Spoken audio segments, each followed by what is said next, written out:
Hi mga mamshi! For today's video, maglilinis tayo ng bahay.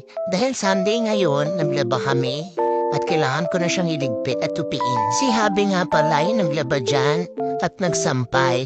Kaya ako naman ang magtutupi. Sinabay ko na rin yung paglinis ng kwarto tsaka ng loob ng sala. Alam niyo naman, kapag may bata, minuto lang makalat na naman. Every Sunday nga pala kami naglalaba. Para halos every Sunday lang din ako naglilinis ng bahay.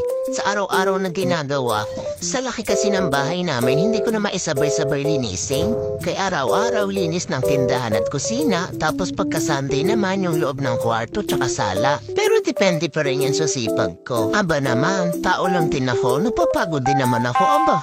Sa oras nga na yan, tinutupi ko na yung mga damit na natuyo na.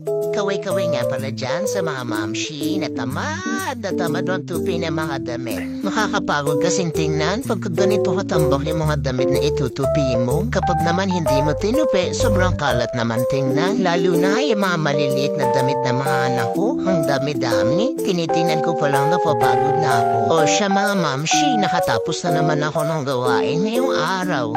Sana kayo din. O siya mga mams, tomorrow is another day. Tapos na naman ang weekend. Salamat sa pananood.